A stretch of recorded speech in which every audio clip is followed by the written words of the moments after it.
Welcome to this lesson. Andre and our staff have combed through our best lectures, speeches, and presentations to bring you today's principle. As you watch these lessons, keep in mind how you might best apply the morals, wisdom, and principles in your ordinary daily activities. We know that what we practice and support with intention, we can improve on. Leadership and diversity advocacy requires that we practice both mentally and in the demonstration of our values.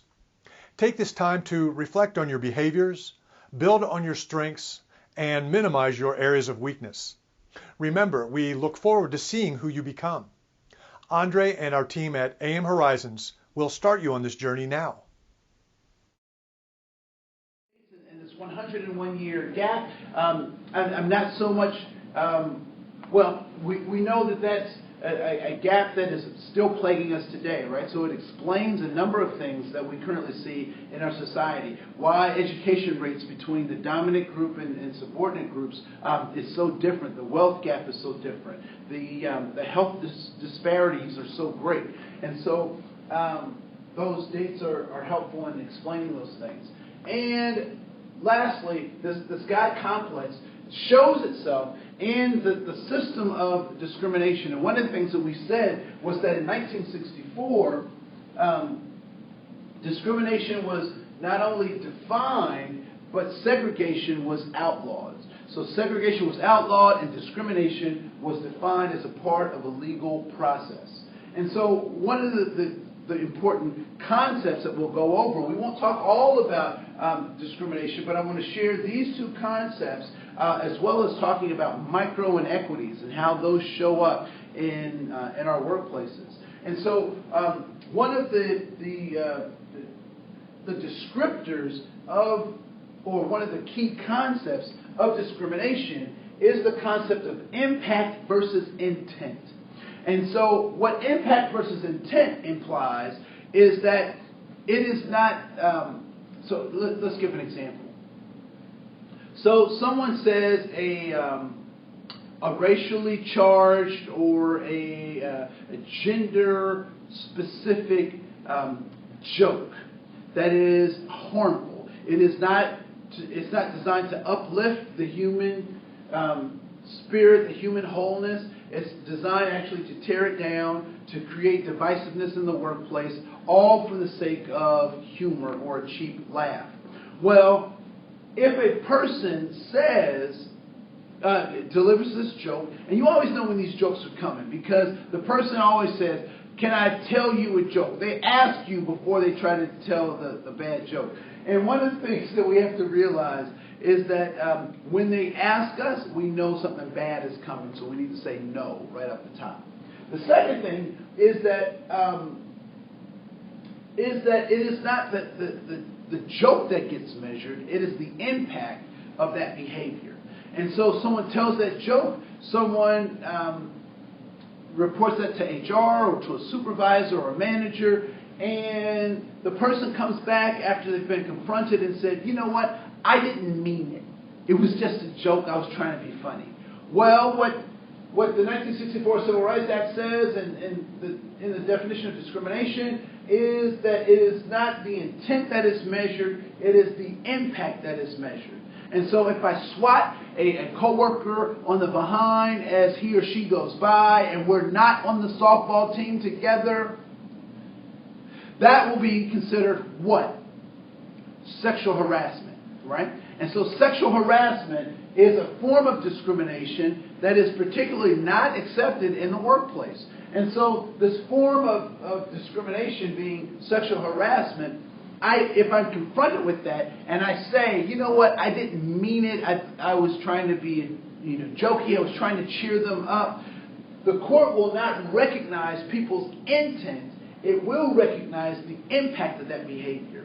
So if I'm going through interviews and I say, you know what, and it is noticeable that some of these very well qualified candidates are Hispanic, and I'm not selecting some of these well qualified candidates, and they fit the minimum qualifications, they have great interviews, but I have some kind of bias towards Hispanic folks, and that shows up over a period of time. And one of the things people don't recognize is that typically when organizations get involved with this discrimination, they're not identifying individuals because of a particular incident, but they are recognizing that there's a pattern of human behavior that they have to address.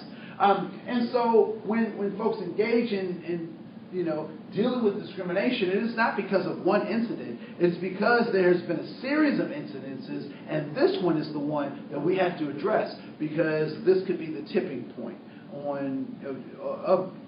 for this issue in our organization. And so the courts will look at the impact versus the intent, and that is for discrimination. Discrimination is a legal process. And I'm going to keep saying that, because this next piece that we're going to do, you're going to see how important that is.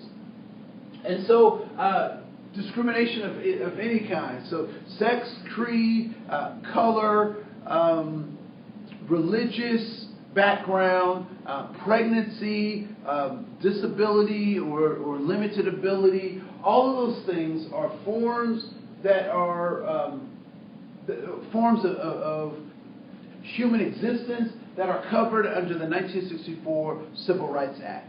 And discrimination against those protected classes is inappropriate, right? It is illegal to discriminate against those protected classes. Now, one of the things that I've learned by being an affirmative action officer, an EEO investigator, a part of the human resource, being a part of human resource teams, is that oftentimes people don't quite get to this level, right? To either breaking the law or being in situations that HR or human resources or the affirmative action officer or the EEO officer or the ombudsman even has to deal with. So all too often we've done a good job of training folks so that we don't get to this discrimination part.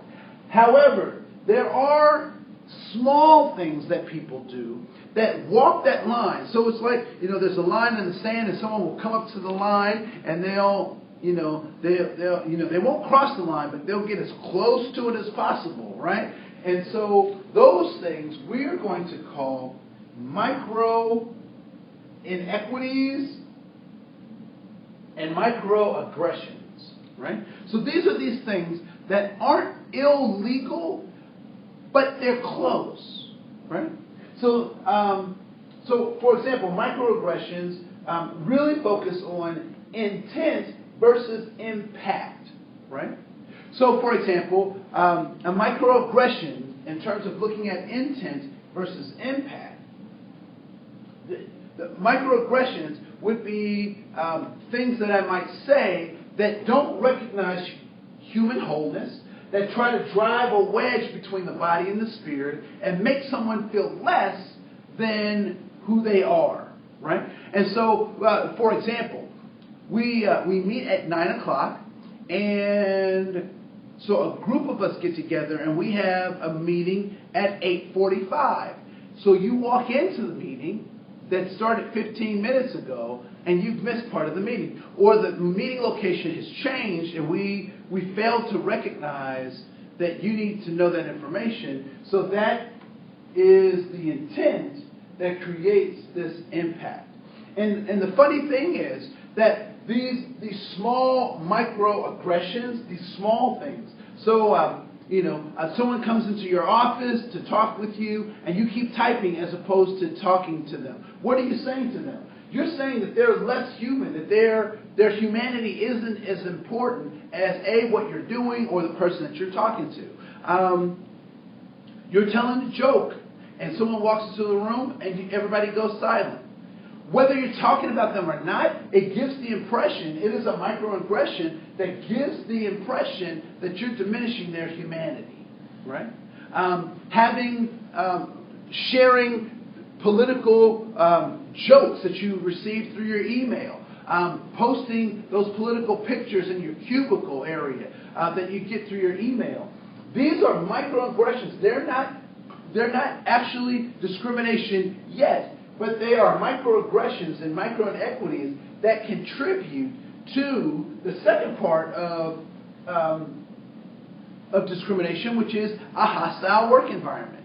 And so, based on my race, my creed, my color, my gender, my nationality, or my religious affiliation, and I'm feeling these microaggressions, they may not be discrimination, but they could be contributing to a hostile work environment. And a hostile work environment is one in which not only is your humanity not recognized as a whole, you're not recognized as a whole person, but it's also to teach you a lesson about what the norms of this organization should be and are, and how those things get demonstrated.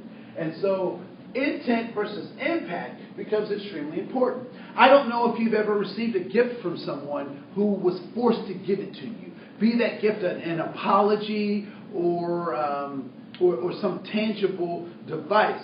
But anytime that I've gotten something that someone was forced to give me, or they were made to do it, and they didn't do it out of the kindness of their own heart, I don't even want that thing, right? All too often, I mean, someone could bring me a Lexus, and they say, well, I just gave this to you because you were ... or I had to ... And what I would, what I would do with that, first, if it was a Lexus, I'd take it, but then I'd sell it, just so I had the money, because I don't want anything from that person, right? So you don't even feel connected to that person, because their gift was not a gift that was given out of their heart and their appreciation for your humanity. It was something that was imposed upon them, right? And so, that begs the question, right? That goes back to this 101 years. Because someone asked me once, Andre, that 1964 did it. It solved the stuff. We have an African-American president.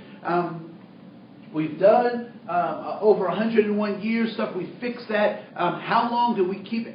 How long do we have to keep talking about diversity stuff? How long do we have to keep, going over these things? And I'll tell you exactly what I told them. And I asked them, how long does an alcoholic have to go to those meetings, right?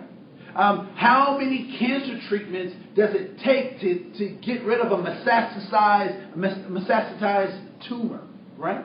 How long does it take for someone to stop smoking cigarettes, to get over either the physical or the emotional effects of smoking cigarettes? And so my ultimate answer was, I don't know, but it will take as long as it takes. One of the things that we have to recognize is that our systems, just looking at this discrimination stuff, the reason that we have the laws is because we have a sickness. And the sickness is called racism. How do we get over that sickness? We have to be vigilant, right? Another thing that I suggested to that person, ask a person who survived the Nazi concentration camp how long they should keep talking about Nazi concentration camps. They have to keep talking about it so that we're reminded, so we don't do it again. And so, how many times you have to brush your teeth before they're clean? You have to brush your teeth as long as you have them. Right? So when we talk about these systems, when we talk about this discrimination stuff, why do we have to keep talking about this? We have to keep talking about it, and we have to keep working on it until it is alleviated, or at least until it is no longer problematic for us. I like to think about racism and discrimination like athlete's foot. If you keep it in check, it's not a problem for you. You keep your shoes dry, you change your socks on a regular basis, you use medication, you don't have a problem with athlete's foot. However, if you don't pay attention to athlete's foot, you don't do those things, and you wear the same pairs of socks for 6 months and the same pair of shoes for 6 months, you will have some very bad results from that fungus, right? And so we have to be vigilant. We have to be mindful of those things, because we need to make sure that people are able to be whole, that we recognize people's humanity, that we're in the service of them. And I would say that discrimination is the antithesis of that. And so microaggressions are those small things that add up, ultimately to the system of discrimination.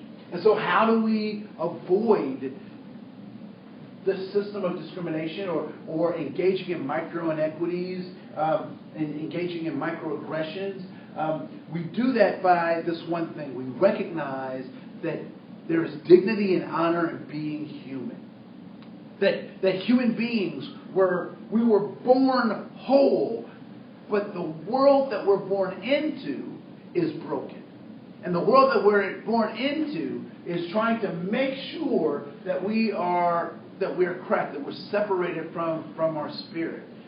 That this wholeness comes when I recognize that there's dignity and honor in being human. And dignity simply says that I recognize your right to exist, even if I don't agree as to how you're existing. But you have the right to exist because I'm not God. Right? I'm not God. And so you have the right to exist, dignity. And so I have a responsibility to treat you a particular way. And I have to treat you with honor. And honor is the highest level of respect. Honor is reserved for those folks who have done great things, particularly those folks who have done great things on our behalf that we could not do for ourselves. That's who honor is reserved for. So there's dignity and honor in being human. None of us did anything to bring ourselves here. We're only accepting an invitation. I don't want to think about how that invitation came. It's disgusting. But we all accepted an invitation, and we're trying to figure out what it means to be human. We're trying to figure out how does my spirit and my body connect?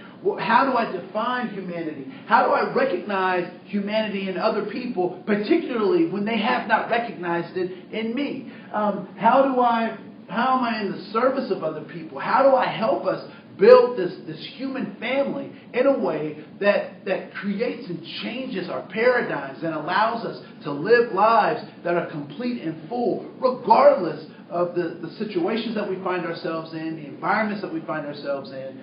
How do I connect with other human beings to make sure that happens? And when we're able to do that, that is when we recognize that we are not God. This God complex becomes ineffective when we recognize that we are trying to do the same thing that everyone else is trying to do. We're trying to look for significance, belonging, and safety. And we're trying to do that by recognizing the dignity and honor in other human beings. Because if we keep with this God complex, we'll be very frustrated because we can't get everything. We can't control everything. All we can do is what my grandmother would say, the only thing that we run is our mouths and our shoes. We can run our shoes. Right? And so I would encourage you, as you continue on this journey, to analyze what parts of your life are you imploring the God complex. If I can't be the boss, if I can't be God, then I'll be the boss of you. And recognizing that becomes ineffectual when we start talking about the dignity and honor and being human. My name is Andre Cohen. Thank you for your time today, and we'll see you soon.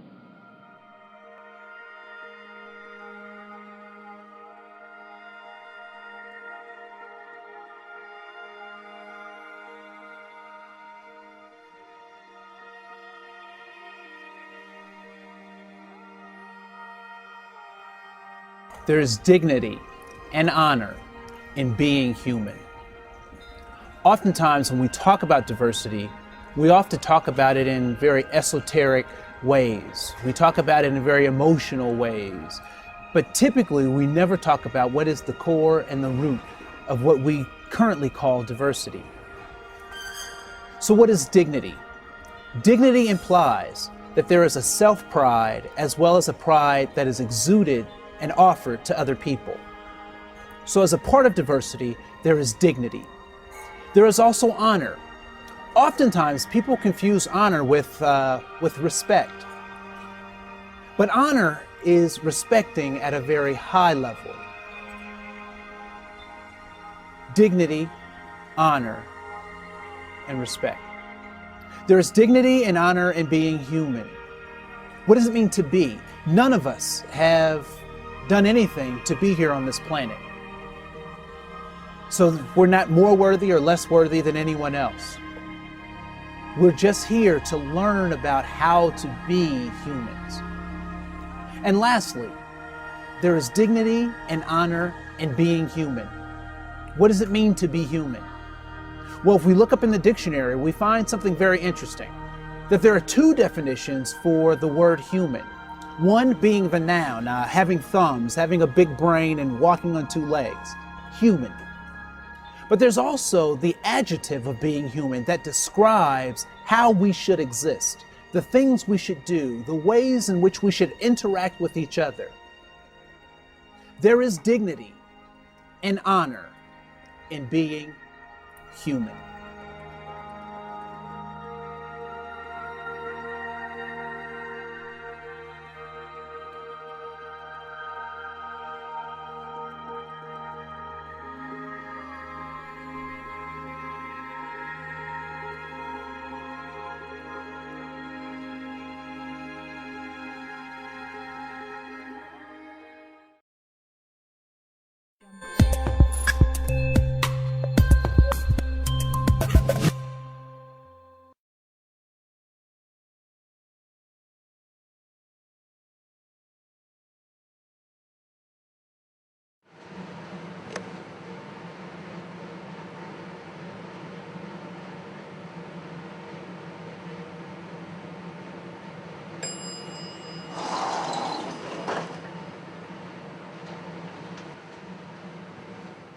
That certainly was interesting.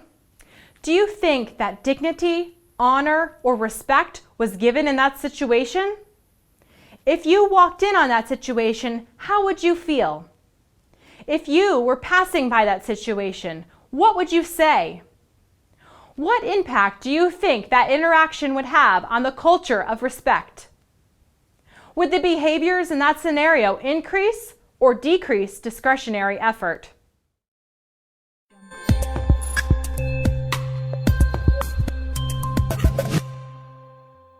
Conversation that I like to kind of talk about today is this concept of the God complex and how that relates to our issues around diversity and inclusion, and particularly sexual harassment in a hostile work environment. What the God complex basically says is that I would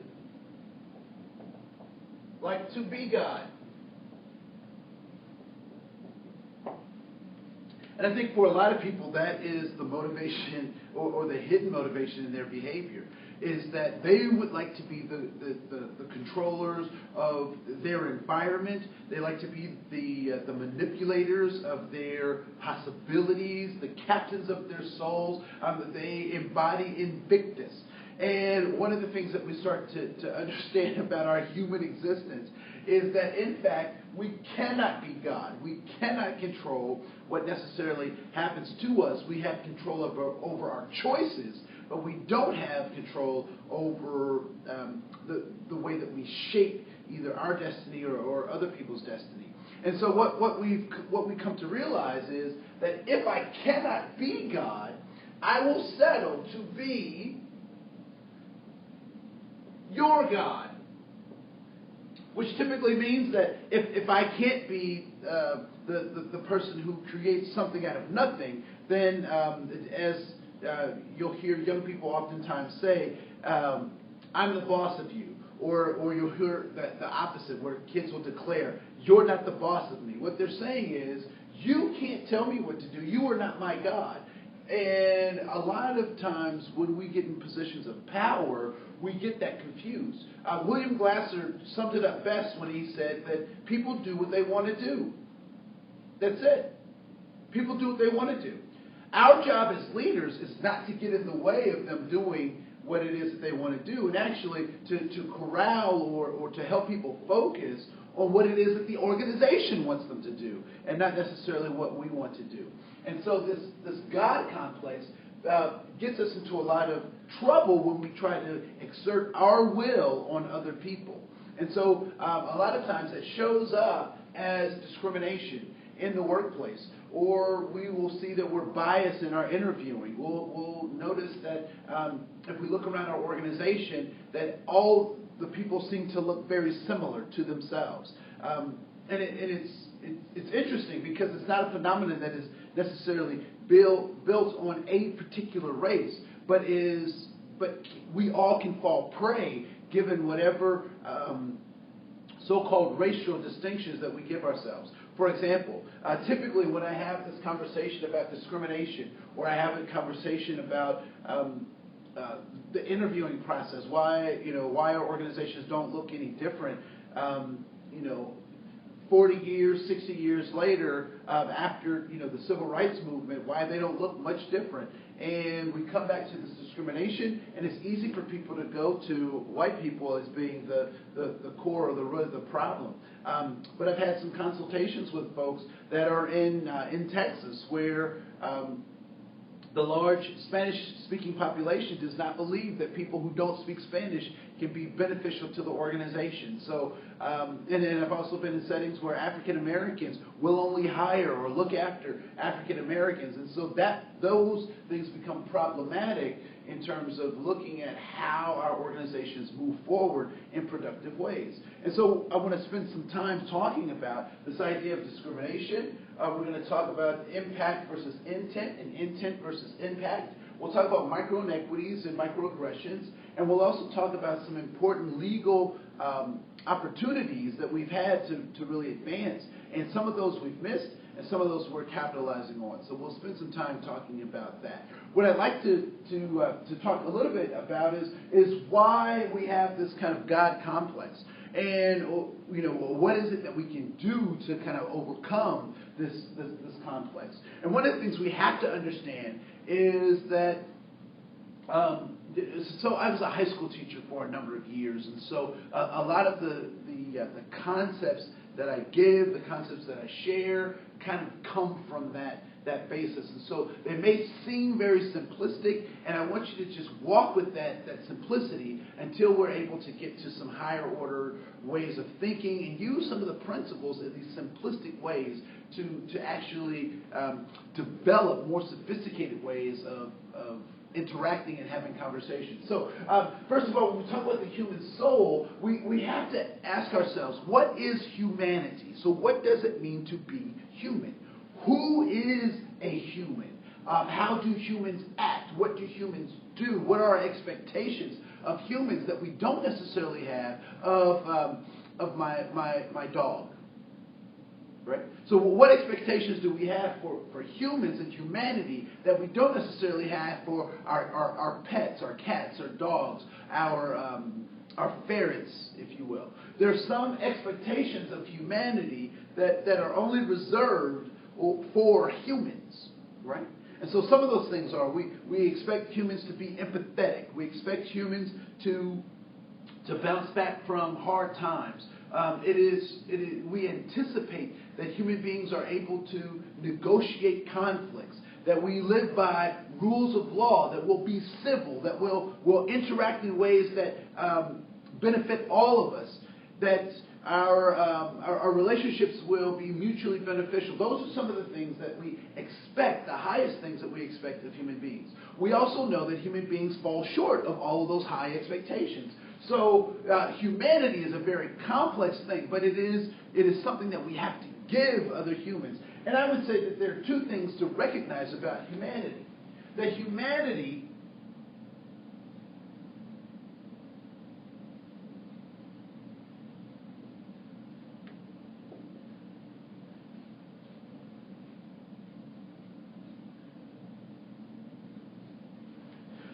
that humanity can only be recognized when we see someone else as being human. So our humanity is recognized when I see someone else as being human as well. And so when I am in authentic relationship and I recognize someone else's humanity, that actually helps to define my own humanity. And so recognizing someone else's humanity actually builds my own humanity. At the same time, that recognition is great, but I also have to be in service of other human beings because they will also be in service of me. And so our best examples of humanity, or what it means to fully be human, are those individuals in our history that have given service to our humanity. And so therefore their humanity is magnified and amplified. And just a few names that I'll drop in terms of looking at service as a way to define your humanity. Gandhi was one of those individuals. Mother Teresa was one of those individuals. Jesus Christ was one of those individuals. Reverend Dr. Martin Luther King was one of those individuals. The Adler Graduate School and CEUpartners.org invite you to sharpen your skills, engage with other professionals, and expand your knowledge base by enrolling in one of our board pre-approved continuing education courses. So join us at CEUpartners.org, that is CEUpartners.org, when you are in need of good credit.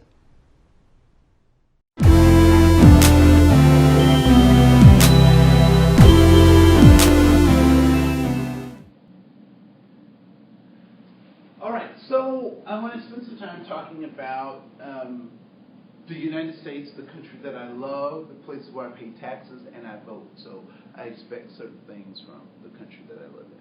So why do we want to talk about this idea of the human soul, this God complex idea, and how does that relate to the workplace in terms of looking at discrimination? And so a couple of things I'd like to read to you.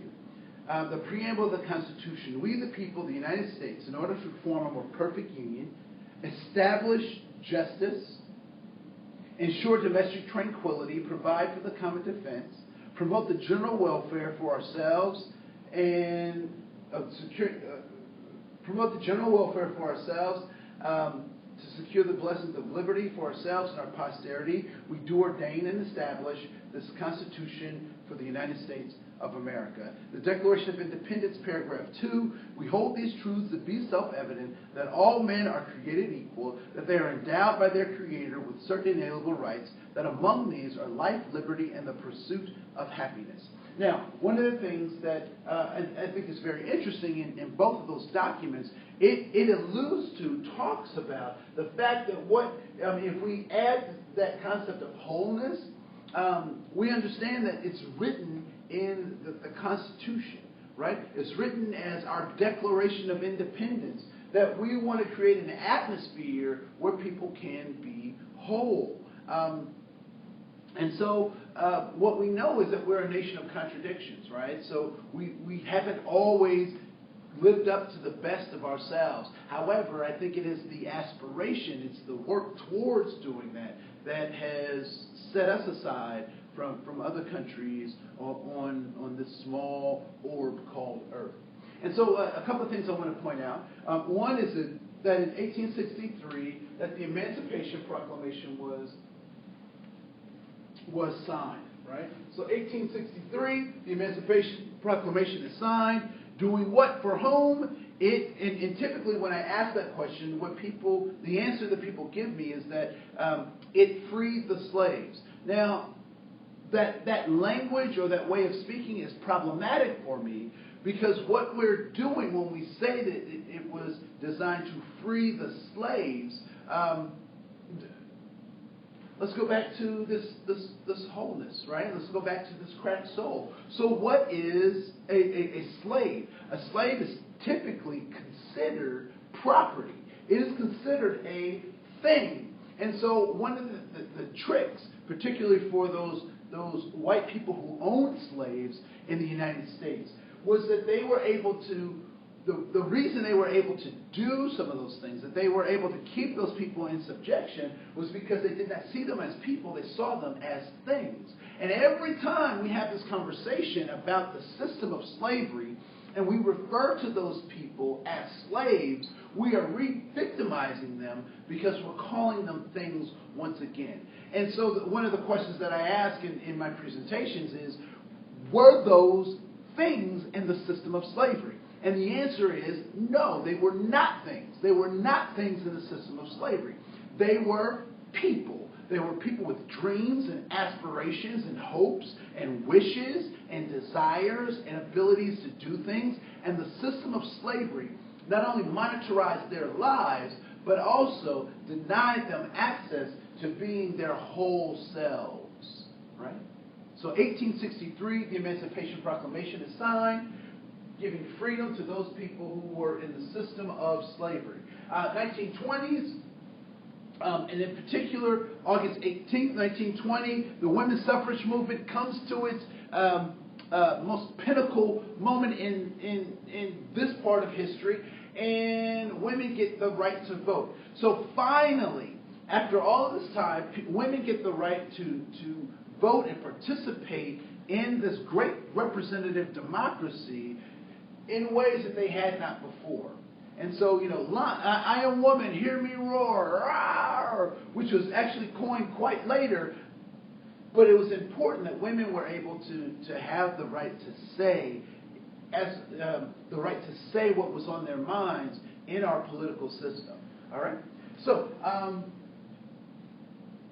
in 1924, the Native American Citizenship Act was signed, giving Native Americans the right to be American citizens. Pause for the irony. So one of the things that we find ironic is that since the founding of this nation, there's been this battle between the newcomers to this country and the other folks who are already here. And so finally, in 1924, Native Americans become American citizens. Now, there's a whole conversation that we need to have or could have about that particular point, but we'll come back to that later. But I want you to recognize that irony because it'll show up again. So then, in 1964, what happens? So in the 1960s, the civil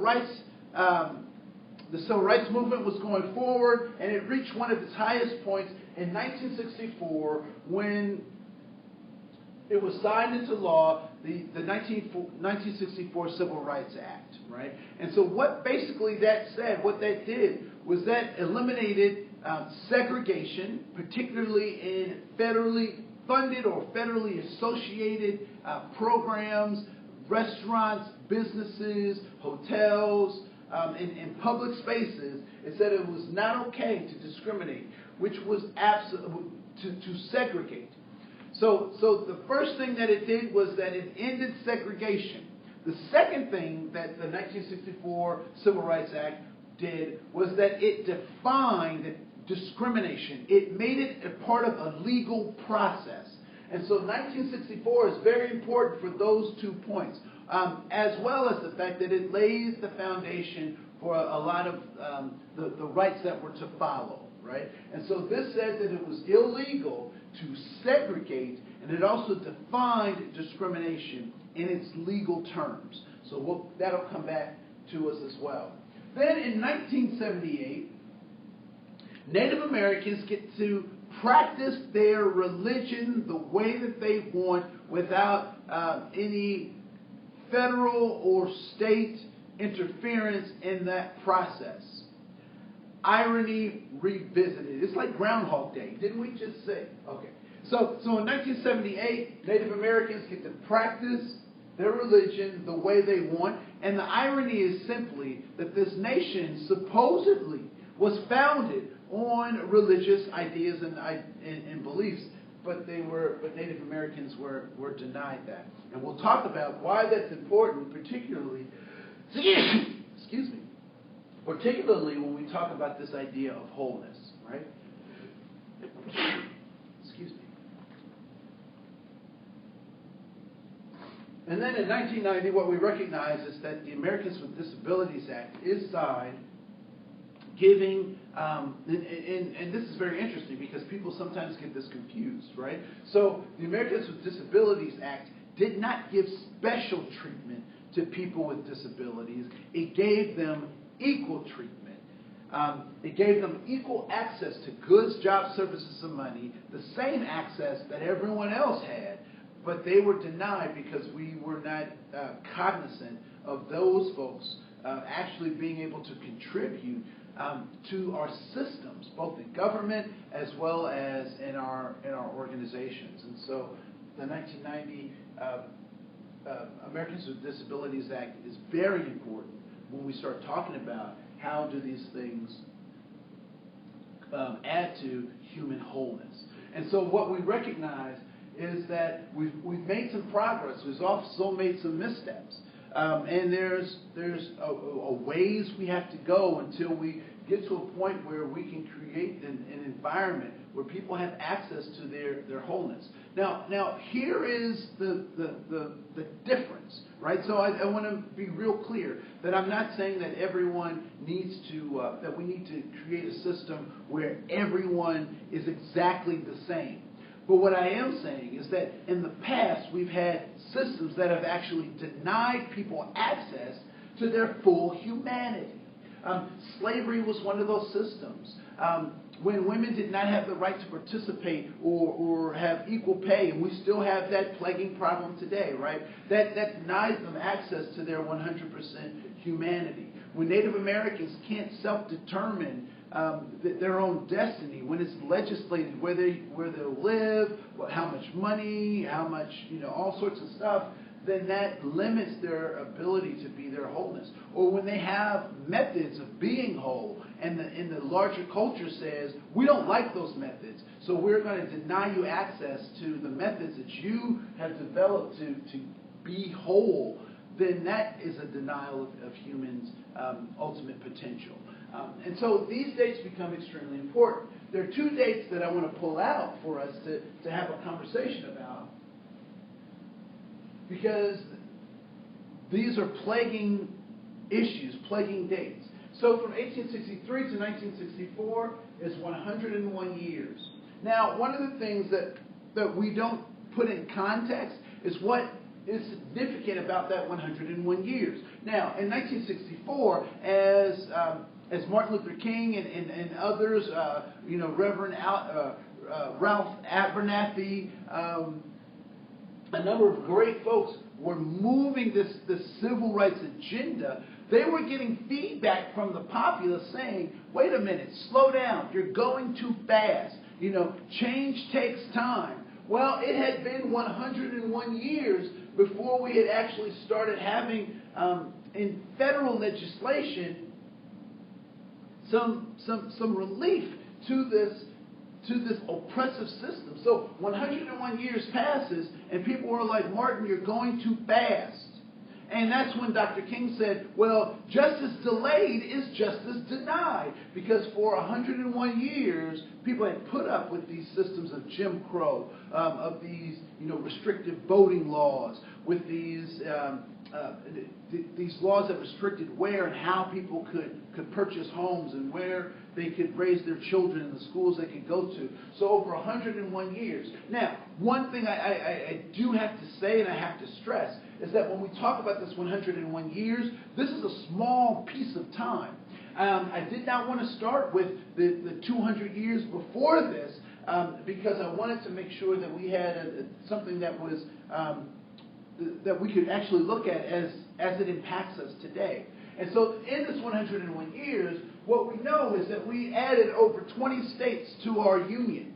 To the United States, over 20 states were added in that 101 years. What we know is that the Model T Ford was invented in that 1 year. That people went from gas lanterns in their house to electricity in that 101 years. We know that the Industrial Revolution in the United States happened in that 1 year. That Henry Ford started the first assembly plant in that 101 years. What we know is that Edison, the light bulb, the telephone, all of these things were invented in that 101 years, but not everyone had the same access to that stuff in 101 years, and many of those things would have made or completed people, allowed them to continue to explore their wholeness, right? And so what we know is that we had, a Great Depression, 2 world wars, maybe 2 conflicts, depending on how those things are described.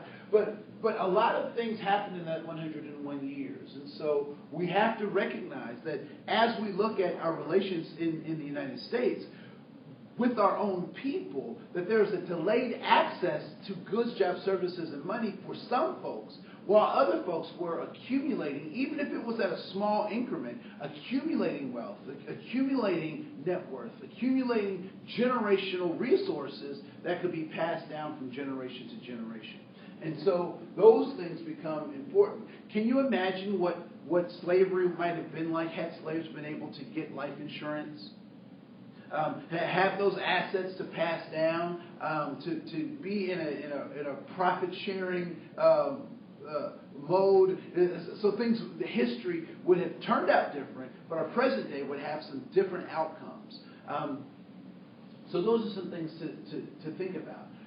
Another thing to kind of think about is, this 1924 thing where Native Americans become citizens, which is it's a bittersweet kind of thing, right? So they may be citizens, but what do they have to give up, or how do they share those things? And what did it take for that to happen? How many millions of Native Americans were slaughtered before this act was signed, making them American citizens and giving them the protections of American society? When we were waging war on Native Americans, we were doing that as one country to another country. And so I find it very interesting that 1924 presents itself. Because, again, a lot of these thought processes, these slow reactions to the change of demographics have slowed people's recognition of their wholeness. And when you marginalize a people by systems, when systems marginalize people, it becomes very difficult for people to break out of those systemic problems and issues. And so what we see is a large rate of suicide, drug abuse, alcohol abuse, obesity, diabetes with Native Americans because they've been denied access to their complete and whole humanity.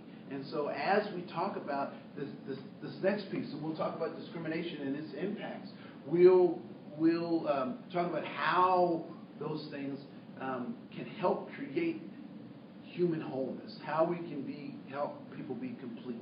All right? So we'll do that in just a second. Thank you so much for your time so far. So stay tuned. We'll be right back.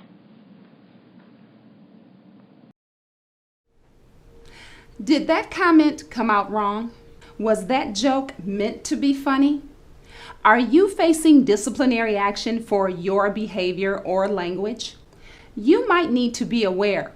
Sensitivitytraining.org has your solution. With our one-on-one coaching, engaging courses, and online diversity assessment tools, we can help you be aware. So when you need sensitivity training, look no further than sensitivitytraining.org. Sensitivitytraining.org when you need to be aware.